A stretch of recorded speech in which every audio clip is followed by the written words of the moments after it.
Hey everybody, welcome to the Rugby Report. My name is Dwayne Burkhardt. We've got a lot to talk about this week. First weekend of the NPC rugby season is in the books. The Rugby Championship is officially underway, and I have now officially made it to my second podcast. So let's get to it. Let's start again with the NPC and the season opener in Manawatu, where the Turbos hosted Canterbury in a game that can only be described as a good old-fashioned blowout. Fergus Burke exploded out of the gate, scoring the first 10 points of the match all by himself, and then the Canterbury line simply took over as line-out drive after line-out drive simply drove the Turbos off the field and to a 29-3 halftime deficit. And in the second half, it's just more of the same. The try of the game belonged to Montaelli just a few minutes into the second half and included an interception and then a completely brilliant no-look pass on the way to the score. The Turbos did finally manage to get a couple of tries, including a breakaway run in extra time, but frankly, that was after the game was already out of reach. My prediction for this game was that Canterbury would win. How did I do? Well, I get to start my year 1-0 because the full-time score was Manawatu 15, Canterbury 62. And don't worry, I won't let that go to my head because I know what's coming. Next up, a back-and-forth barn-burner of a game at Navigation Home Stadium as Counties Manukau showed toughness, resiliency, and grit in their match against Otago. It looked like Otago was going to pull away midway through the second half, scoring 2 quick tries to take a 9-point lead, but suddenly the Steelers rallied again, and after a ridiculous conversion kick that literally bounced off the upright and through, with only 3.5 to play, it was a 2-point game. And that's when Counties dug down deep and in extra time won the game with a drop kick, no less. Full-time score, Counties 23, Otago 22. How did I do? Well, I missed this one, so I'm now 1-1. From Counties, we head over to Hamilton for what I predicted last week would be the game of the week between Waikato and Hawke's Bay, and this game did not disappoint. Now, several of the teams in the competition this weekend kind of cheated in a way by starting some Super Rugby and or former All Blacks players, and just so my American friends understand what I'm talking about, imagine Tom Brady or Patrick Mahomes suddenly suiting up and playing for a USFL team. That's kind of what this is like, and not something I took into account when making any of my predictions. In the case of this particular game, the net effect was basically zero because each team brought a superstar with them. The Magpies brought in Brad Weber, and Waikato started Damian McKenzie, and both of them contributed to a game that was a fast-paced, high-scoring, back-and-forth battle. But then something weird happened. The two teams that couldn't stop scoring for the first 60-plus minutes of the game suddenly couldn't score to save their lives in the rest of the game. The score is tied for the last 10 minutes of the game, and then both teams had a chance to win in regulation. But no! Instead, we go into a full overtime period, which is known as the golden point time in NPC. And in that overtime, again, nobody scored. So we have a draw. Full-time score, 32-32. In the case of a tie, I get neither credit nor blame for my predictions, so I'm still 1-1.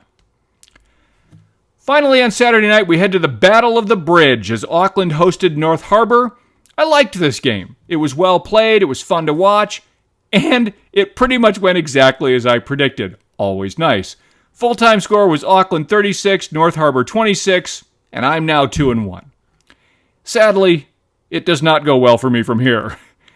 We started Sunday in Taranaki, where, in fairness to me, I did predict a close game, and I did say that Northland wouldn't make it easy. But what I didn't say was that the Taniwha were going to completely shut down the Bulls' offense and escape from Taranaki with a win.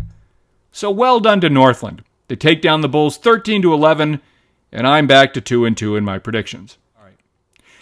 Next up is the All-South Island matchup between the Tasman Mako and the Southland Stags. As I noted, I do have a soft spot for the Stags, and I did say that an upset was possible, but let's be fair. I thought this game was going to be a blowout, and it really wasn't. The Stags brought heart and offense into Blenheim and ended up giving the Mako a real run for their money. I ended up on the right side of this one, as the Mako did eke out a 27-20 victory, bringing me to 3-2, but frankly, the Stags have a lot to be proud of in this game, and the Mako, even though they won, have work to do if they're going to realize their potential and once again be one of the dominant teams in the competition. Finally, we take the ferry between the islands and land in Wellington, where I said that unless the Barrett brothers themselves appeared and started for the Lions, there was no way they could beat the Steamers. Well, the Barrett brothers didn't show up. But TJ Perenara and Julian Savia did, and when you have two megastars of New Zealand rugby show up and start for your team, well, it does rather change the dynamic of the game. Still, Bay of Plenty weathered the early storm, they came back strong, they took the lead, and really, they almost won this game. Full-time score was 37-35 to the Lions, but Bay of Plenty fans have a lot to look forward to this season. They may have lost a tough opener on the road, but they played a great game. Their offense was on fire. Their players moved the ball so smoothly and so effectively that it looked like they'd been playing together since they were 5. It was a great game for the Steamers. And I ended up 3-3 with my predictions, which means that it all comes down to Wednesday night's game between the Turbos and Auckland to see how I did for round 1, and we won't know that until next week. Now let's talk about the week ahead. First up, we've got Hawke's Bay going home and facing Counties Manukau. The Steelers showed toughness and resiliency in their narrow win last week, but on the road, against the Magpies, I don't think so. Hawke's Bay wins this one. On Saturday, Otago goes home to face the Tasman Mako. And let me tell you something, the drive from Blenheim to Dunedin is another long one in New Zealand, and again, I know that from personal experience. But the Mako, despite winning last week, will still have something to prove. And if they're going to go as deep into the playoffs as they have the potential to go, well, then they pretty much have to win this game. Otago, on the other hand, will be coming home after a narrow loss, and they will not just lay down and die after that. This could be a much closer game than it looks like on paper, and my heart is always with Otago, but I think the Mako find a way to win this one. Tasman wins. The second game on Saturday is Northland coming home to face off against the defending champion Waikato team. My prediction is that Northland will once again not make it easy. But Waikato will be annoyed by their draw against Hawke's Bay last week, and they will be anxious to show everyone why they are the defending champs, and they will win this game. Waikato wins. Finally, on Saturday night, Wellington travels down to Christchurch to face off against Canterbury in what I think is going to be a defining game for both of these teams. Canterbury can show that last week's blowout against the Turbos wasn't just a fluke against a lesser foe, and Wellington can show that they're for real. This one's a tough call, but I'm going to go with the home team here and say that Canterbury is for real and that they take the Lions at home. All right.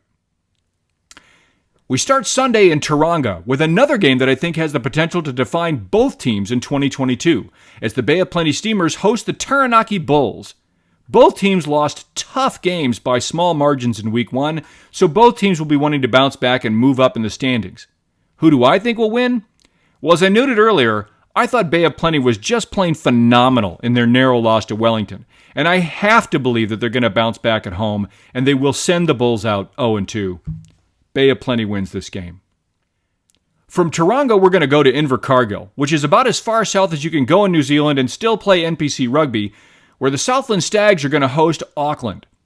Now, the weather in Southland at this time of year can be a factor, and I expect that Auckland will need their thermal undergarments for the game. But I also think that they will come out with the win. I'm sorry, Stag fans. Auckland takes this one. Finally, on Sunday, we end up in North Harbour, where the hibiscus-clad men of the North will host the Manawatu Turbos. North Harbour played very well in their loss to Auckland in Week 1, and they'll be home, where the Turbos will, if my prediction is correct, will be coming in 0-2 and needing a win. But they're not going to get it here. North Harbour's going to win, and the Turbos are going to find themselves in early trouble in the standings. Now, because of when my podcast is made and released, I'm actually going to talk about the last game of round 2, which of course takes place next Wednesday, at the beginning of my next podcast next week. But I'll give you a preview here and just say that when these two teams have played, they've had some of the most exciting games in NPC rugby history.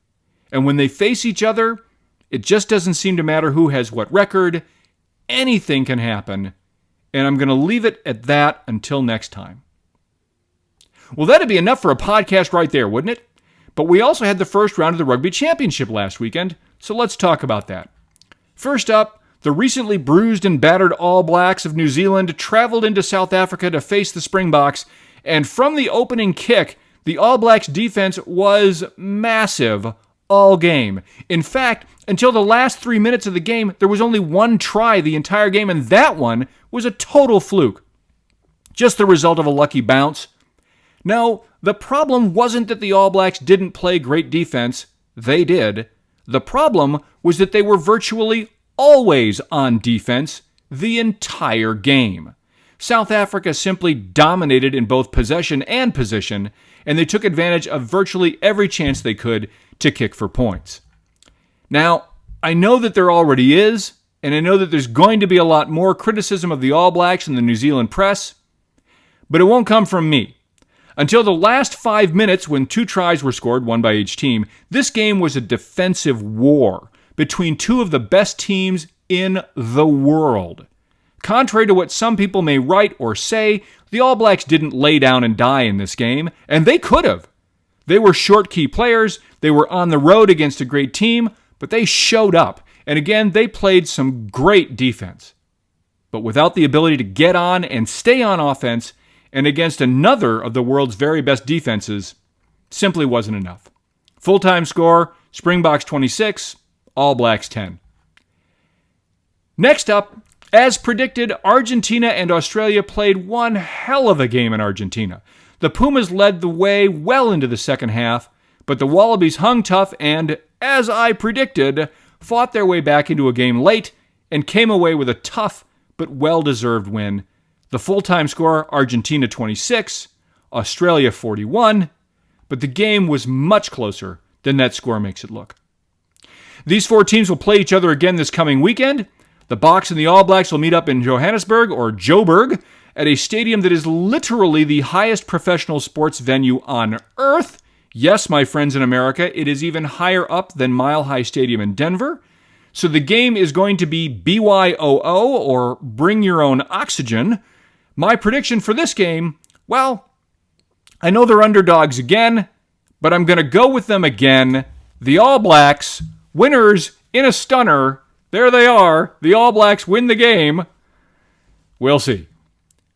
The Australia game's a little harder to call. The Wallabies lost Quade Cooper in their first game, and as noted several times, Argentina is just a much better team than they used to be. And they're very hard to beat twice in a row. But I think the Aussies can do it, and I think they will do it. Australia wins. Now, if you want to catch the games up here in the USA, you can watch them all on Flow Sports. If you're down under, Sky Sports has your ticket. And that's it. Hope you enjoyed the show. Please feel free to subscribe below. And remember, having a spouse who also likes rugby is just like any other spouse, but better. See you next time.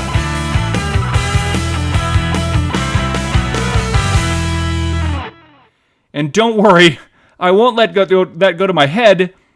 Well, we're not going to let it go to my head or any other body part at the moment because that's my first blooper. All right, back it up and again. Next up, a back-and-forth barn burner of a game at Navigation Home Stadium as Counties Manukau showed toughness, resiliency. Let's do that again. But what they didn't show anything. Did they show something? Did they? I don't know. I did watch the game. Okay, one more time. And the Mako, even though they won, have to work to do. Oh, no. No, I didn't just do that. I was going so well. Oh, no. All right, let's back it up. Their offense was on fire. Their players moved the ball. The players moved the ball. Did they move the ball? Did they move it somewhere? Did they hire a moving truck? We don't know what they did. We're going to do that one again. All right, let's move this back here. Ready? Let's try it again. On Saturday, Otago goes home to face the Tasman Mako. And let me tell you something. The drive from Blenheim to see, what a lot of people don't realize is that I do this not only in Earth languages, but in several alien languages as well. Okay, back up. Both of these teams in 2022, as the Bay of Plenty teams, the Bay of Plenty, the Teamers? The Teamers. Are they the Teamers? They are a team. Okay, we'll try again. God. Whew. Away, put your microphones. I mean you no harm. All right. The weather in Southland at this kind of again, another alien language for you. One more time. North Harbor played very well in their loss to Oakland in week one. To Oakland? Was it Oakland? Because they don't think they actually traveled to the United States. I think it was Auckland. It was Auckland or Oakland. We'll check on this and get back to you. All right. God.